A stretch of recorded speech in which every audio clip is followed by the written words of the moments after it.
All right, welcome back to TEW Impact. We are in the first week of March 2022. We got a new month. We'll go home show to another pay-per-view already. Um, Hopefully you're not hearing any fans in the background. If you do, I apologize. For some reason in Ohio, it is already in the 80s and 90s in early May, and that sucks, but I tried to keep it down as best as I could. Let's just go into the news because we have a lot of it. Um, Considering is the beginning of the month, and some of it is also not just impact related, but we have quite a bit on our end. Um, Last week's figures for ratings, same as they have been. BTI is at a zero point 0.1, or yeah, 0.01, sorry. And then Impact's at a 0.23. Pretty sure it was the same as last week, maybe the week before. I did not get attendance numbers, but we will go into that in a little bit. Um, as far as Impact goes, Madman Fulton suffered an injury last week on Impact. Turns out it was partial PCL tear, and he will be out for 47 days. He can work angles but can't wrestle. Don't really have any immediate plans for him other than being Ace Austin's heavy. So wherever he goes, Holton goes, but wasn't really planning on pushing him, so we probably don't even really need him on TV for the time being. Um, Lady Frost's maternity leave has officially started, so she will be out for the next year. Um, Due to the poor turnings of face and heel turns from last week, similar to Jonah's drop in morale a couple weeks ago, Sam Beal and Brandy Lauren have also had morale issues. As an sort of experiment, I gave them both $200 to see if that would help. Beal they both were annoyed. The $200 made Beal change to at least mildly irritated, and Brandy is still annoyed. So we will see what goes on for them in the future. I think Jonah's morale issues are back to normal. I don't want to really look it up and see right now. Um, but we will see. Again, so far the only real morale issues backstage, again, Jonah, Sam Beal, and Brandy Lauren. So we will see. Um, Deanna Peratzo, our Knockouts champion and holder of the Reign of Duranus title, did suffer an injury at a AAA show. Luckily, it was a mild shoulder separation. She would only be out 16 days, and she has decided to work through it. So, thankfully, the planned uh, pay-per-view match with Rosemary at Sacrifice will go on as scheduled. Um, and for the record, she did successfully defend the Reign of Arenas title at that AAA show against Kara, so she still has that belt. But yeah, so Deanna Pratzo injured but mildly, so thankfully we don't have to really change anything there. Um, we did renew Brian Hebner's contract. It was coming up. We renewed it for an ongoing deal. Um, I am looking at more possible referees and road agents, so to kind of boost our staff, I guess, because I think we only have like three referees, and we kind of would like to have more road agents to spread things around a bit, but that'll be coming up in probably the next couple weeks. As far as roster changes, not major, but Crazy Steve and Diener have relocated to the southeast, which is where we are located. So, they are closer. I don't really think that's going to affect anything. Big news of the week, big roster news of the week. We did release Kimberly due to not the in-game issues, but real life issues that I would rather not go into. It cost nothing to do. We I don't think it took a hit in anybody's morale for overall backstage morale. Um, we did have some minor plans, kind of considering the program she was in with Madison Rain and Brandy Lauren, but they were minor. And honestly, we could probably slot any number of people into the role that she was kind of had planned for her. And also, this kind of opens up the knockouts roster a bit. There are a number of people or women I would like to bring in, and yeah, just better to kind of let her go. End of the month news. We did make money again for the second month in a row. We did not make as much money as we did in January, so we made 52,252 profit, which is down from 84,067, which we made in January. So that was $31,815 less than we made the month before. Um, but again, money's money. Making money is better than losing money. So, but we did finish last again in the Southeast Regional Battle. Due to attendance records. Um, I honestly I don't know how this regional battle thing works, but like we are in the southeast and we go up against AEW, NXT, MLW, NWA, Shine, and Impact. Well, Impact is us. We were dead last. So again, we will have a 10% attendance cut like we did in February, but as far as like the way the regional battles go, like I'm pretty sure we were outdrawing Shine and NWA, maybe even MLW, but um MLW and NWA and maybe even Shine have quote unquote star power or employees with star power, whereas we don't, which is kind of weird because I know like Josh Alexander is a star in a Canadian Fed that escapes me right now, but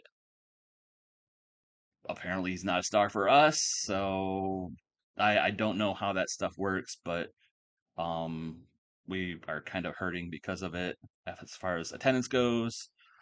So yeah, hopefully we can change that with new hires, stuff like that. Onto WWE. Um in the continued shuffle from the PC to the main roster, WWE called up the Road Dog to the main roster. That will affect things that I will get into later. But as far as the WWE goes, Ronda Rousey had her baby, which I don't know how this mod calculated when she was gonna have a baby, but I thought she had her baby a long time ago. But yeah, congratulations to in-game Ronda Rousey and her in-game baby. Sasha Banks earned new fans for a body positivity movement. So yeah, I put that down. I don't really know why, but um, Elimination Chamber happened. Nothing happened of note that I can remember.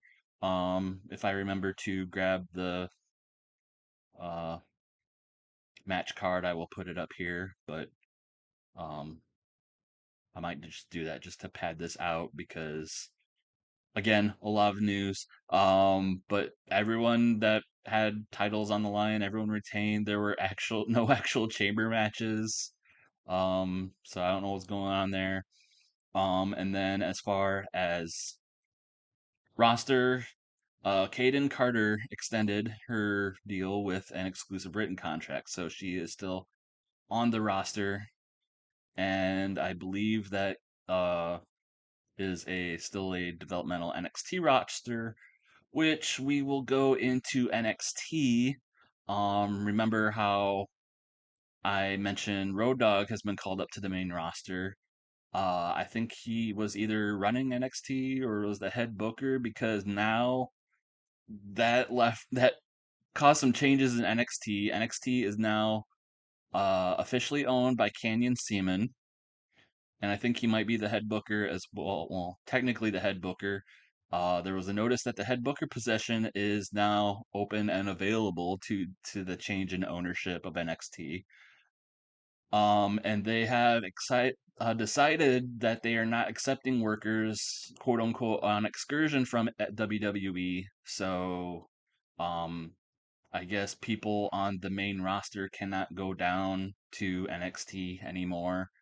If you remember, I think the last takeover that NXT had, Seth Rollins was there, so stuff like that I guess cannot happen anymore. As for Samoa Joe, I'm pretty sure he is on the NXT roster, considering he is the NXT champion and also the 24/7 champion. So I don't know how that is going to work.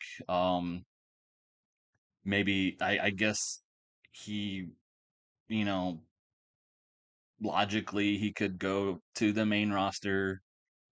Um, but it's just main roster people can't come back down to NXT for appearances. So, yeah, so stuff like that has been shaken up, and also in a final note for NXT, Toxic Attraction has been disbanded, but I believe Gigi Dolan and JC Jane, I think that's her name, are still the tag team champs for NXT.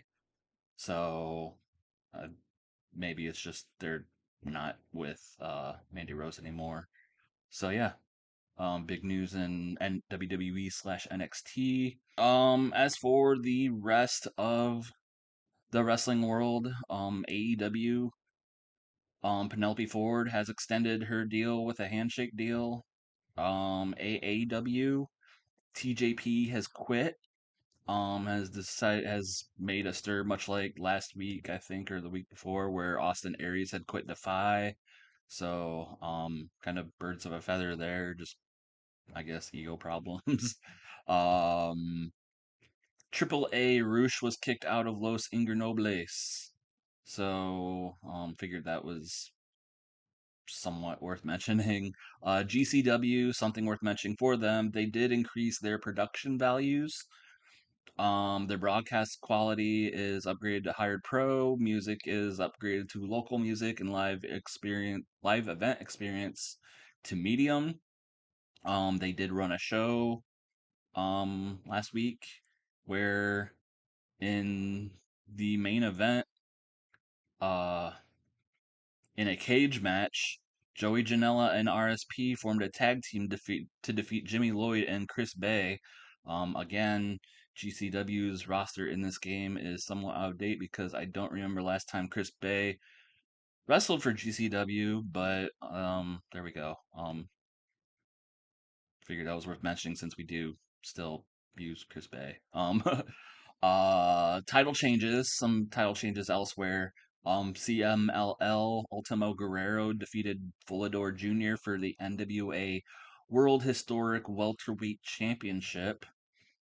And then in NJPW, Hiroshi Tanahashi beat Toru Yano for the King of Wrestling, or the King of Pro Wrestling title at a Road to Anniversary show. And then to wrap things up, retirements. I don't have any that were announced, which was a change from last week, where like 20 at least were announced, and a whole crap ton, but none this week, but made official. Earl Hebner and Rude Boy have officially retired. So yeah, that's the news for this week. All right, we start off Impact with the number one contender match for the X Division title to determine who will face Trey Miguel at Sacrifice.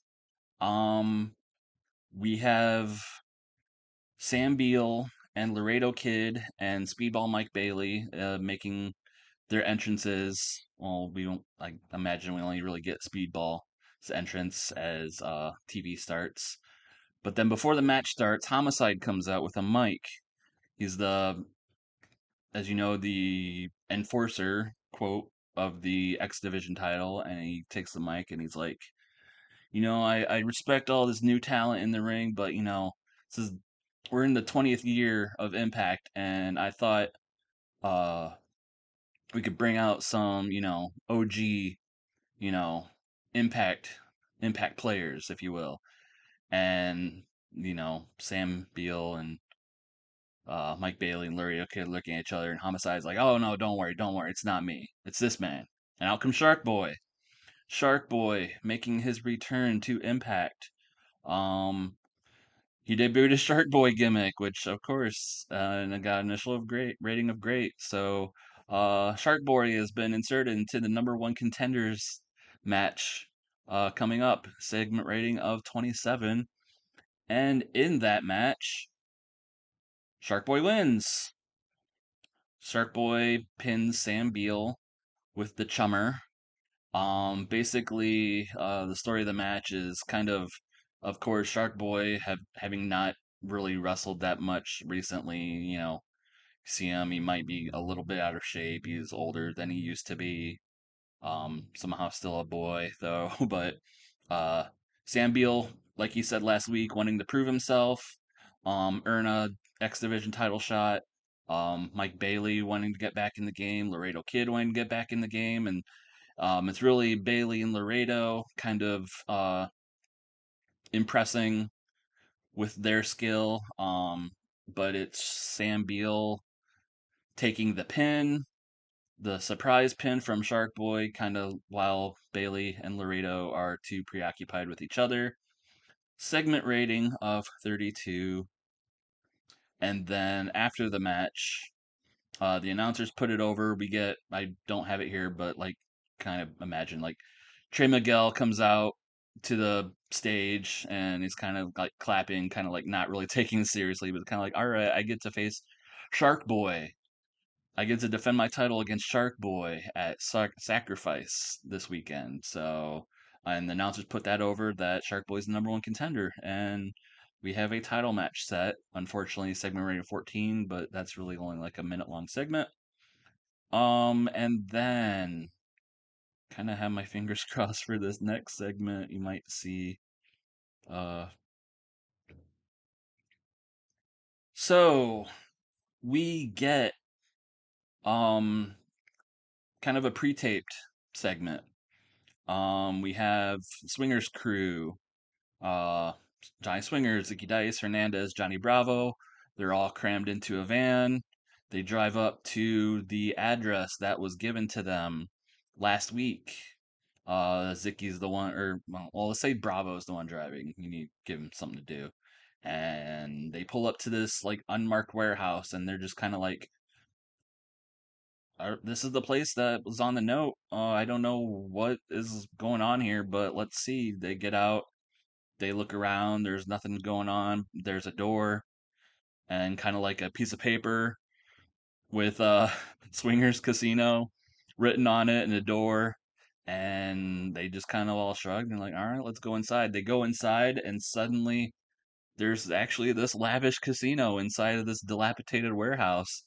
Um, Kind of in the process of being put together, but it's obviously way better than the closet Swinger was running out of, previously. There's even like a statue slash fountain of Swinger in the middle, and everyone's just like, "Wow, what's going on?" And they look around and they see James Mitchell off to the side, kind of navigating movers, moving in equipment, and Swinger's like, "Daddy, what's going on? What are you doing?" And Mitchell's like, I'm moving in the karaoke equipment for, the karaoke room of the casino. And he's like, Swinger's like, are you ribbing me? Is this for real? Is this, is this legit? This is a legit casino here. And Mitchell's like, I gave you my word, as warped as my word may be, I stand by it. I am, if I'm gonna be a majority shareholder of a casino, it's gonna be a good casino and it's gonna make me a lot of money. Um, and while he's, kind of rambling on, um, Zicky and Hernandez and Bravo are kind of like in awe and like kind of wandering about, and Swinger kind of has a one-on-one with Mitchell man to man. He's like, you know, I know it seems like you maybe stacked the deck against me, but we pulled it out, and I want to thank you for believing in us all along. And Mitchell's like, I didn't believe in you one bit, but like I said before, this was gonna be a win-win for me. If you guys lost, you would be my servants, but honestly, this works out way better. I get to make money. You guys get to make the money for me. And honestly, I get to retire in peace. I don't have to deal with any more of that undead realm bullshit anymore. Decay is broken up. The dark powers that have been surrounding Impact are greatly decreased, and I don't have to deal with it anymore. So, thanks for that. And um, Swinger gives Mitchell a hug, and Mitchell's like, get off me, and then the segment just kind of ends with Swinger just like, yeah, we finally did it, and Mitchell is just like, continuing to get the karaoke uh stuff in the casino. So yeah, a happy ending for Swinger and his crew.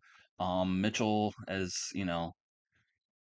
as far as the Devil's deal is concerned, it made good on it. But let's see. This will now consider Swinger's crew like a face turn for the whole Swingers crew. So we are gonna turn Swinger babyface. The turn was a success, so that is good. Zicky Dice, uh, compromised with his turn. The turn was a complete disaster. That kind of sucks for Zicky. Let's go for Hernandez again. Turn was a disaster for Hernandez, but a success for Bravo. So, kind of split the difference there. Swingers was good, Bravos was good, Zicky's and Hernandez were not. So, we shall see what their morale is after and probably next week. So I'm sure that's something we'll have to deal with later on. But the segment got a 29, which is good. And for the record, James Mitchell is still technically a heel. He apparently in the game is like a permanent heel. I don't know if you can change him, but I wasn't going to try. But yeah, this was all kind of a deal to kind of solidify them as a group and turn them face. But again, we shall see how that actually pans out. We get a 4-on-4 tag match, somewhat as a preview for Sacrifice. But we have uh, Rich Swann and Willie Mack, the number one contenders to the tag titles, and Slater and Rhino defeating the Myers Learning Tree when Willie Mack pins VSK. Um, Rich Swann is getting better as gimmick. Again, I don't know what that gimmick is. Nick Stapp was off of his game. He's kind of the weak link, but again, he is the kind of the newest of the group. But yeah, big momentum for Swann and Matt going into Sacrifice, and also for Slater and Rhino, who will be facing Myers and Avery Good at Sacrifice. Segment rating of 34. After the match, we get a pre-taped interview. It's more of a sit down interview. We have Quinn McKay interviewing Josh Alexander and also his wife, Jay Chung. Quinn McKay asks Josh Alexander about his headspace going into um, sacrifice of again making the sacrifice of laying down his possible career in a loser leaves Impact match. Um, Quinn McKay um wants to know what his headspace is, and Alexander admits, like, again, Moose has gotten into my head, and you know, for a while, when I laid down, honestly, when I laid down the challenge, and when I made it official that the loser of the match at Sacrifice, well, ended up being Sacrifice. I wanted it to be no surrender, but of course Moose had to play his games and postpone it to Sacrifice, and of course Moose had to change it to a 2 out of 3 falls to somehow benefit him. But when I made that challenge, I felt peace. I knew that one way or no another, this was going to be over. That this between me and Moose would be over, and if I did not win back the Impact World title, then won it. If I won the world title, that would, I would have achieved my goal. If I don't, then will have known I've tried, and I could go home, saying that I've tried. And um, Quinn asks Jade, like, what is the situation at home with Alexander, and or between you and your family? And of course, um, recalling back to last year where Moose cashed in a shot in front of Josh's family and took the belt from him, and Jade is like, listen, I've been in the business. I've not just been married to Josh Alexander for years, but I've been in the business long before, I met him, and I've, known Scott D'Amore. Scott D'Amore is a family friend, and, I've done my fair share in the business, so I know what this can do mentally to people. But Moose has, a way of getting in Josh's head, and I've never seen him this determined, this focused, but also this, erratic. And I know that Moose is, he's been doing his best to stack the deck in his favor. And um but I echo Josh what Josh said. I know after Sacrifice, one way or no, another, this is all going to be over. And whether Josh wins the title or he comes home and he stays home, I'm proud of him. And suddenly the interview is interrupted by Moose with the world title, and um he walks on set, but immediately Josh stands up. He like kicks the chair away, and he gets in between Moose and his wife. And Moose hardly has to say anything, and Josh is like, you know, you've, you know, it's one thing to, well, it's like this one way or another, this isn't going to happen again. You stole the title from me in front of my wife and child, and you're not going to embarrass me like that again in front of my family. And one way or another, if you know you could have kept this strictly business, but you've decided to make it personal. And quite frankly, if you step to my wife or my children, any of my family again, I'm going to kill you. And Moose just kind of backs off. He's like, you don't have to say anymore. I get the message. And that's pretty much the end of that segment. Quinn is just kind of like, cut, we need to cut off of this. But uh, that's, the word for the big title match at Sacrifice, segment rating of 25. And then after that, we go backstage, and basically, Willie and Rich are kind of cooling down, but they're kind of still pumped up after their big win, but their win.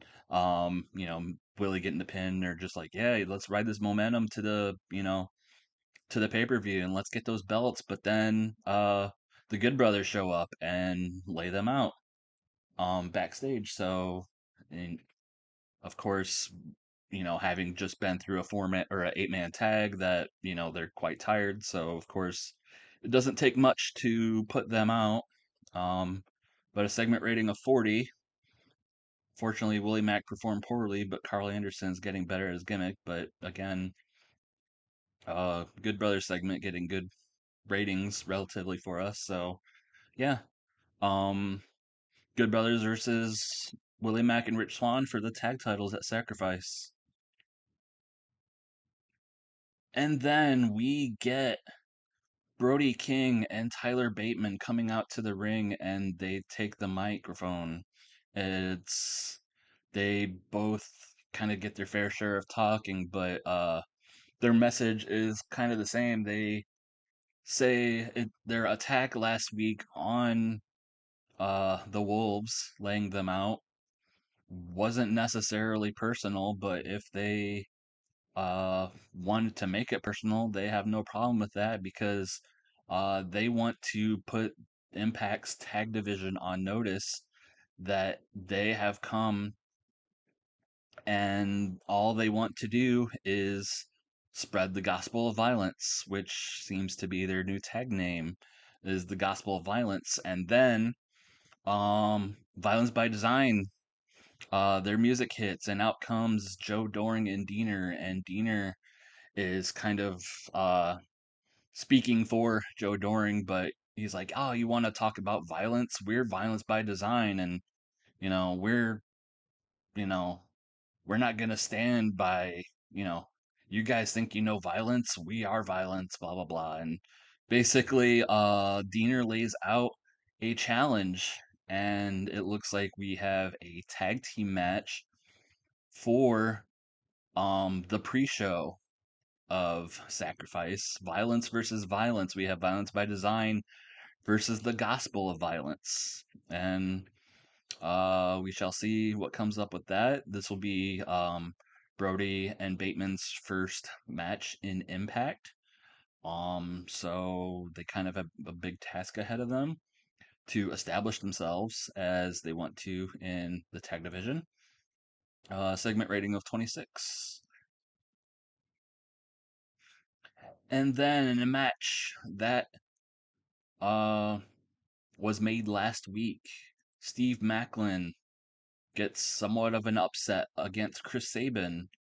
Um, Basically, the match goes on. Sabin's kind of getting the upper hand. Eventually, Shane Strickland comes out. Not really with any sort of agenda, but to watch and scout his, the X division division. This brings out Homicide, and Homicide's kind of get him to, uh, you know, make his way to the back and not kind of disturb the match as it's been going. But both Sabin and Macklin are kind of distracted by Strickland's presence, but Macklin is able to not only roll up Sabin, but use the ropes as advantage to keep Sabin down. So he uses the distraction to get the upset win. And a probably a much needed win that he's needed. Um, Segment rating of 33. He has seen Macklin has seemed off his game. I think we kind of needed, well, not necessarily needed, but Macklin's kind of looked like a jabroni in this program with him and Sabin and Miguel, so we need to really give him a win um, to make him somewhat legit. But yeah, this also um, brings up what does Shane Strickland have planned? And after the match, while Macklin's kind of celebrating his win, Macklin makes his way to the back. Strickland comes out to the ring. Well, he's already out. He comes into the ring, kind of faces Chris Sabin. They go nose to nose. Homicide is there to get in between them, and Sabin just kind of shoves Strickland and Homicide off and stomps his way to the back, disappointed having lost to Steve Macklin, who has kind of been an embarrassment lately to himself and others. But Sabin's not happy with what has transpired. So, segment rating of 25 for that. We get a promo from uh Maria. Well, let's see. Yeah, let's have um Maria and Michael Bennett come out to the to the ring, and they cut a promo. Um, and we have this is fallout from last week where Gresham and Bennett went to a double DQ. Um, and Maria's like, I know you, Jonathan Gresham and Jordan Grace, you prance around Impact with these titles that mean nothing, and you kind of want to think of yourselves as Impact's it couple. Well, that's not it. We've been here before. We'll be here longer than you'll ever be, and you know, we are the it couple, not just of Impact, but uh, of wrestling. And Jordan and Jonathan come out, and they're like, "Well, do you want to prove it? Do you want to prove that you're the it couple of wrestling or whatever you want to call yourselves? Well, how about the both of us, or you two versus us two, mixed tag match at Sacrifice?" And Maria is just kind of like, I'm, you know, I, I'm not a wrestler.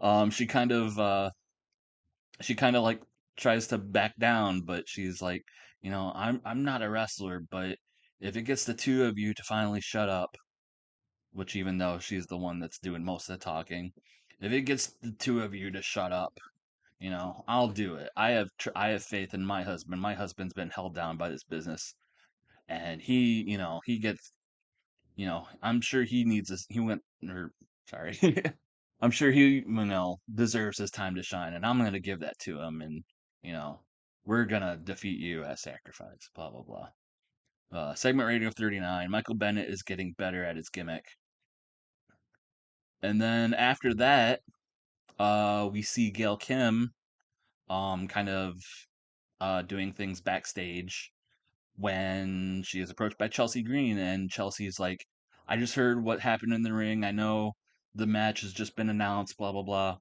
I know it's,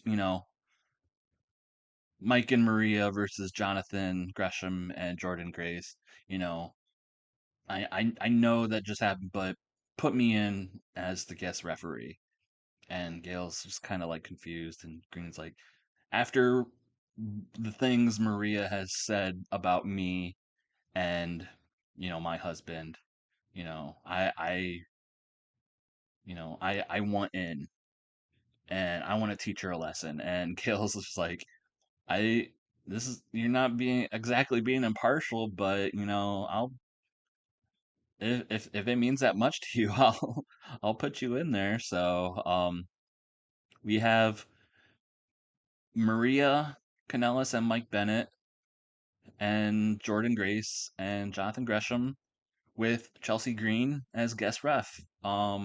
Segment rank 28. The storyline has lost heat with this, so we shall see what happens there.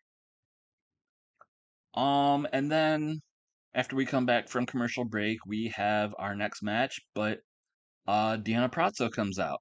We know last week that she had that Matthew Rawl had announced that she would not appear on Impact until Sacrifice, but she has decided that she is only here to support her friend in you know, his match, and she's here to do commentary and nothing more. And also, she says she can't do anything more because she has an injury that she needs to uh, nurse. So we're kind of acknowledging that on air. But segment rating of 21. And in our match, We have Matthew Raywalt versus Nick Aldis.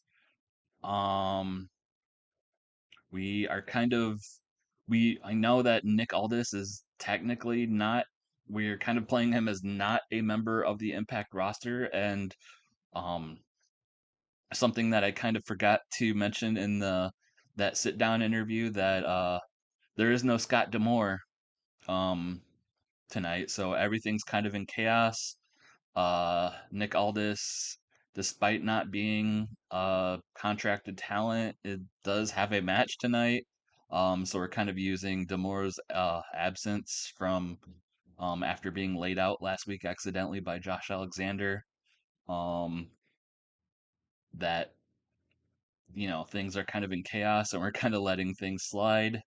But Matthew Raywell actually gets the win over Nick Aldis. Because unlike her word, Deanna Peratzo does try to interfere on behalf of Matt Raywell, which brings out Rosemary. Rosemary goes to spray mist at Deanna Peratzo, who ducks and accidentally sprays Aldis, which allows Raywell to lay him out and get the pin, which also sets up our Knockouts title match at Sacrifice. Deanna Perazzo versus Rosemary. Meanwhile, backstage, a continuance over what had happened at before the Impact, we had a brawl between Taya Valkyrie and Havoc break out, and somehow that is just now kind of getting separated, barely.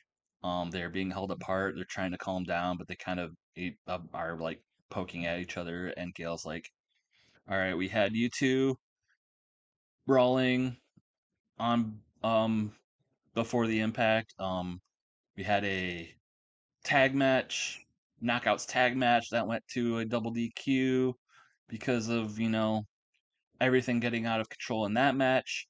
So what I'm deciding is on the pre-show right now, or I'm deciding right now, on the pre-show for Sacrifice, we're gonna get a bunch of your knockouts in the ring together and let your frustrations out on each other.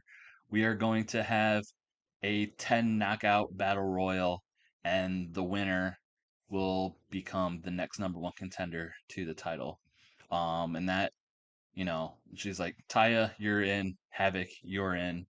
Um, and we'll settle the rest at Sacrifice. And that kind of calms each other down. And Taya and Havoc are like, yeah, we'll see you. I'll see you at, Sacrifice. And that gets a segment rating of 35. As, cooler heads prevailed, Taya and Havoc are kind of led away. We see um Gail Kim is back there again, and she is confronted by the Aussie invasion. More so Tennille Dashwood. Tennille Dashwood enters herself into the battle royal, and she's like, "Oh, I'm obviously going to be the next number one contender, so I can, win the knockouts title and bring, more gold to us." And the inspiration are there, but obviously not paying as much attention. They're on their phones and they're just kind of like, yeah, whatever, whatever, we'll be there. Obviously, not really, they're kind of Tennille is kind of making this about herself, and the inspiration are just kind of like standing there. And then Madison Rain and Brandy Lauren walk up, and Madison's like, "Oh, Tennille, you think you're so great, and you're going to be the next number one contender. Well, what about me? I've been the queen of Impact before, and I'm a multi-time champion." And Brandy's kind of in background, kind of like, "Well, what about me?" And Madison's like, "Oh, well, me too. I guess you can have a shot too." So, Brandy's much like kind of before, like Tennille and Madison are both making this issue about themselves while the inspiration doesn't necessarily care. and and Brandy Lauren is kind of like trying to poke her head into, but lots of egos to go around, and Gail's just kind of like, I don't care, Tennille, you're in, Madison, you're in, Brandy, you're in, we'll get the rest, 10, that's five of you right there. I'm sure we have five more we can put in um on Impact, so or on for Sacrifice. So that gets a segment rating of 33. And then, which will be our main event, Jonah defeats Morrissey. Morrissey, we kind of get the point that Morrissey is not really gonna, wrestle for just anybody. So we have him in the main event, and him against a equally as big, maybe not so tall, but as, wide, I guess, or, a fellow Haas, if you will, in Jonah. And it seems like an even match, but in the end, Jake something makes his way out of the ring and is kind of trash talking Morrissey, which distracts Morrissey and allows Jonah to get the win. Segment rating of 32. The stand for something storyline has gained heat with that, which is good. And after the match, Morrissey takes the mic and he focuses on Jake, and he's like, I know you've been taunting me these last couple weeks, and you want a match, and you think you're gonna get yourself over at my expense. And before, I said it wasn't gonna happen, but now you caused me to lose this match, and I don't lose to just anybody. And if you want that match, I'll prove it to you at Sacrifice. I don't lose to just anybody, and I'm gonna make sure I don't lose to you, and I'm gonna make sure I stop your career dead in its tracks. And so Morrissey accepts the challenge that something has been laying down the last couple weeks, segment 21. But the storyline has lost heat with that. So we've made the match official for Sacrifice. Morrissey versus something. But after the match, in our last segment, we get Moose, the Impact World Champion, comes out to the ring. He's in a suit. He's not prepared to wrestle, and he's just like, I'm. He takes the mic and he's like, I'm only here for one reason. And he's like, I'm sure you guys saw earlier tonight the sit-down interview with Josh Alexander and his wife, and sure, maybe I interrupted it, but I just wanted to wish him good luck, which obviously he's lying and people aren't buying it. But he continues, is like, I want to bring this up. I there's something, you know, that happened at that interview, which again, production, if you can bring that interview up, and replay the final moments of it, please, if you would. And they replay the moments and where uh, Alexander is stepping between Moose and his wife, and he goes, um, again, he's like, uh, if you come near my family again, I'm going to kill you. And Moose is like, okay, stop it right there. Stop it right there. He's like, I don't know about you, but that sounds like a threat to me. A threat of bodily harm, injury, and dare I say, something further. I Alexander, you've gone too far. This is an unsafe work environment, and Scott Demore, he's not here because of you. You laid him out last week. You're out of control. I'm not standing this anymore, so I am pressing charges, and I demand security, police, any sort of authority that is here at Impact. I demand you arrest Josh Alexander right now. I am pressing charges. Alexander comes out and he's just kind of like blown away. He's in street clothes. He's not ready to. He's not dressed to wrestle. But he's like, "What are you doing? Like, what is this?" And Moose just lays into. He's just like jaw jacking anymore, and just like this is preposterous. And um, Alexander charges the ring, but he does not make it because security is there to pull him apart. And Moose reiterates, "I'm pressing charges right now. Arrest that man. Take him to jail. I am not going to deal with this any longer." So, um, we have this set as a pull apart brawl. Apparently, there are no real there are a few arrest angles, but this is kind of like why I'm not a huge fan of the TEW angles because it seemed like there was more of a um variety in the angles of EWR. So, we just kind of have to pretend that Josh Alexander is being arrested um, to end this episode of Impact and the Go Home show for Sacrifice.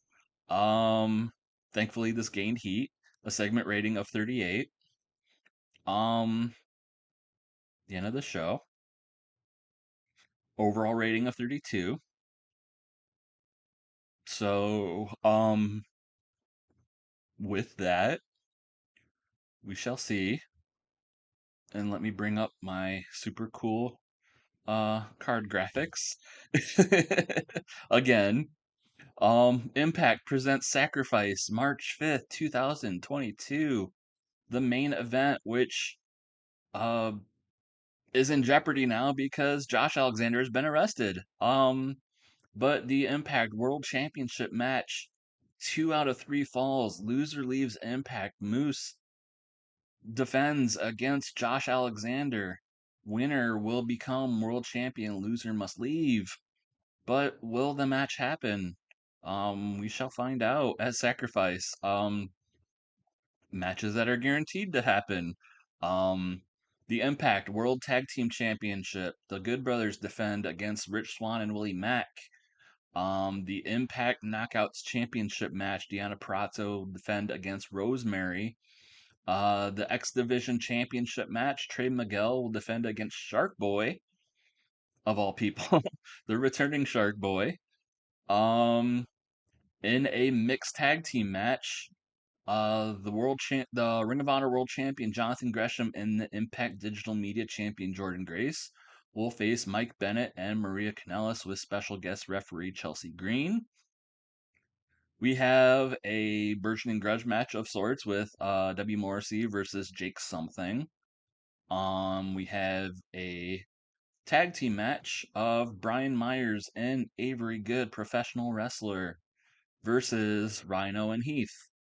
And then for the YouTube pre-show, the Knockouts Battle Royale, winner becomes #1 contender for the Knockouts Championship. Finalized roster for that will be Taya Valkyrie, Havoc, Tennille Dashwood, Madison Rain, Brandy Lauren, which have been confirmed on Impact. And then the other 5, which we have uh, seen, well, I didn't narrate it, but if you paid attention to the results from before the Impact, Tasha Steeles, Savannah Evans, Masha Slamovich, Rachel Ellering, and Roxy. They all have, aggressions to get out, and they're going to get it out in a battle royale. Winner becomes #1 contender. And we have Violence versus Violence as well. I wrote them as Violence Unlimited, but that's Brody King's Ring of Honor stable, which is not there. The Gospel of Violence. Brody King and Tyler Bateman versus Violence by Design of Joe Doring and Diener. So that is it. um, yeah, we have Sacrifice in just a couple days. So I will see you then.